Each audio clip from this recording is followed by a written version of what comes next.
Selamat pagi saudara, jumpa lagi bersama saya Jumadi di program Sapa Nusantara.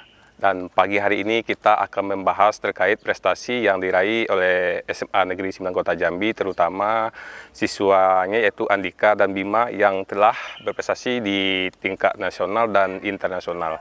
Dan bagaimana sih juga pihak sekolah untuk mendukung prestasi yang ada bagi siswa ini sendiri, dan langsung aja sih kita ngobrol bersama Kepala Sekolah SMA Negeri 9 Kota Jambi dan Dika dan Bima, atlet berprestasi di Provinsi Jambi. Selamat pagi Pak. Selamat pagi Dika, Bima. Pak, mungkin kita pagi ini mau ngobrol Pak ya. Mungkin Dika, apa sih yang melatar belakangin untuk menjadi atlet, khususnya atlet polo air? Kalau kami sih untuk menjadi atlet polo air karena diajak teman juga dari renang. Saya dulu awalnya dari kelas 1 SD sampai kelas 3 SMP saya renang dulu, jadi atlet renang sebelum jadi atlet polo air. Nah, jadi atlet polo air ini saya diajak teman karena ada kejuaraan. Nah, saya iseng ikut dan ujung-ujungnya saya ketagihan mau ikut karena bermainnya polo air itu seru. Asik ya? Ya, asik. Nah, kalau Bima sendiri, Bim, kenapa turun jadi atlet taekwondo ini? Kalau dulu Pak, untuk mengembangkan minat dan bakat saya Pak, karena dulu waktu kecil tuh saya suka berantem. Jadi tuh lihat ini di sekolah tuh waktu SD kebetulan ada ini kan Pak, taekwondo, jadi saya ikut taekwondo. Dilantas berantem ini untuk membela diri lah awalnya ya. Ujungnya dapat prestasi ya. Ya, alhamdulillah. Nah, terus sejak usia berapa Dika sama Bima nih untuk turun jadi atlet ini, memutuskan diri menjadi atlet?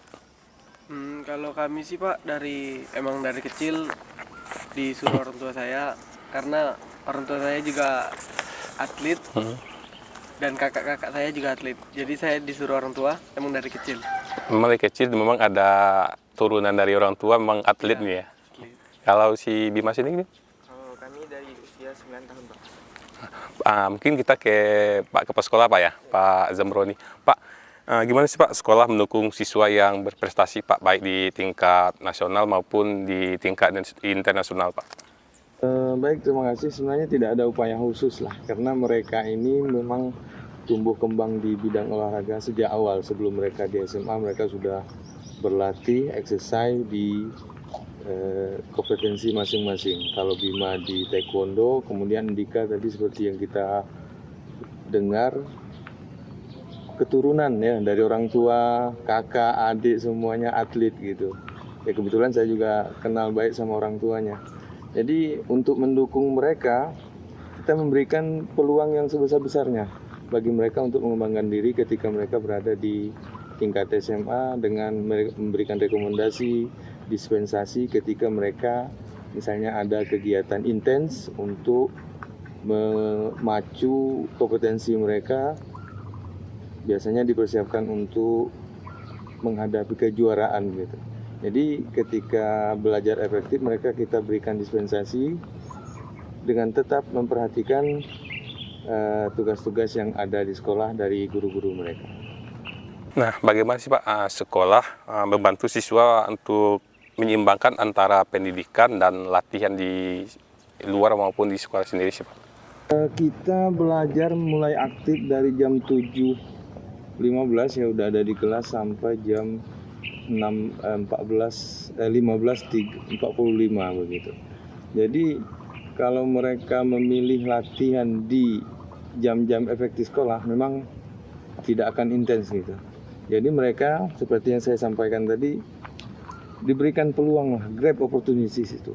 Ambil kesempatan, ambil peluang ketika memang harus intens mereka melakukan komunikasi dengan pihak sekolah, terutama dengan guru mapel untuk mengejar ketertinggalan mereka ketika mereka meninggalkan mapel di kelas itu. Jadi ketika mereka berkomunikasi dengan guru, guru akan memberikan tugas-tugas yang kira-kira bisa mengejar ketertinggalan mereka. Dan kita dukung itu.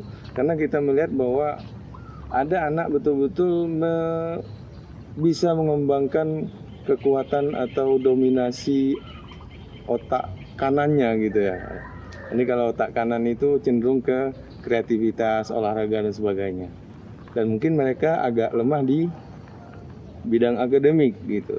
tapi kita berupaya untuk memberikan menu atau yang seimbang lah antara prestasi akademik dengan prestasi non akademik itu.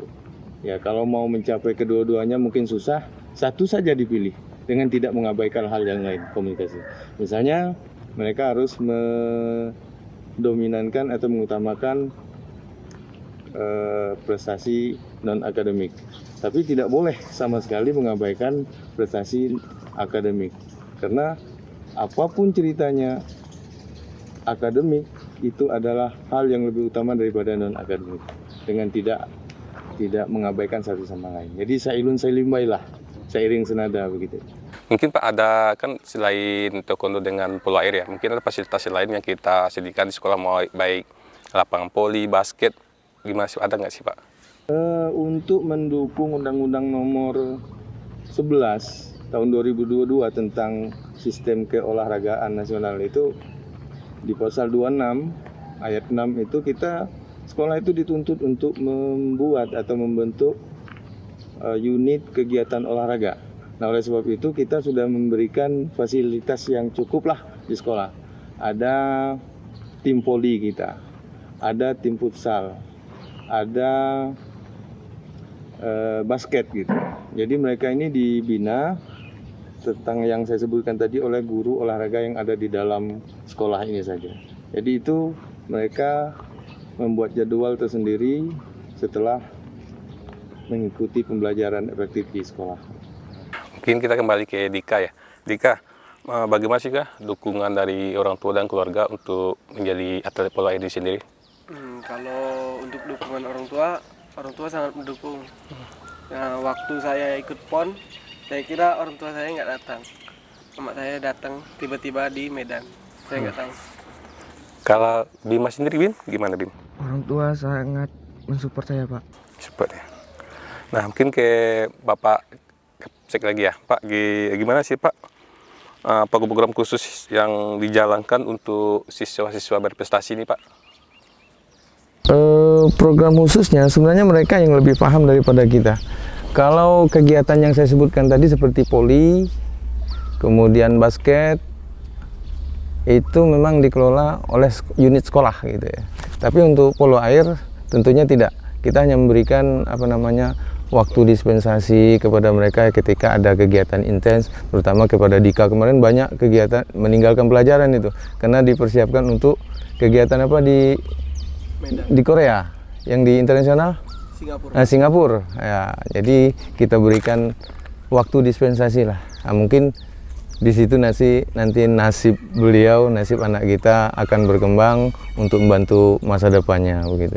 Jadi kalau poli tetap memang ini adalah kegiatan unggulan kita, karena setiap tahun kita mengadakan turnamen poli dengan menghadirkan atau mengundang sekolah-sekolah yang ada di kota Kabupaten Muaro Jambi dan Batanghari.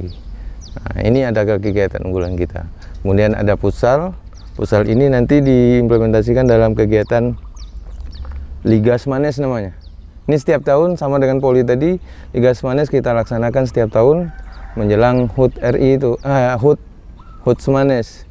Jadi diperlombakan antar kelas nanti. Nah, disitulah nanti kita bisa melihat anak-anak yang betul-betul berbakat, dan nanti kita akan saring, kita akan adakan lomba persahabatan, pertandingan persahabatan dengan sekolah-sekolah yang ada di sekitar Jambi.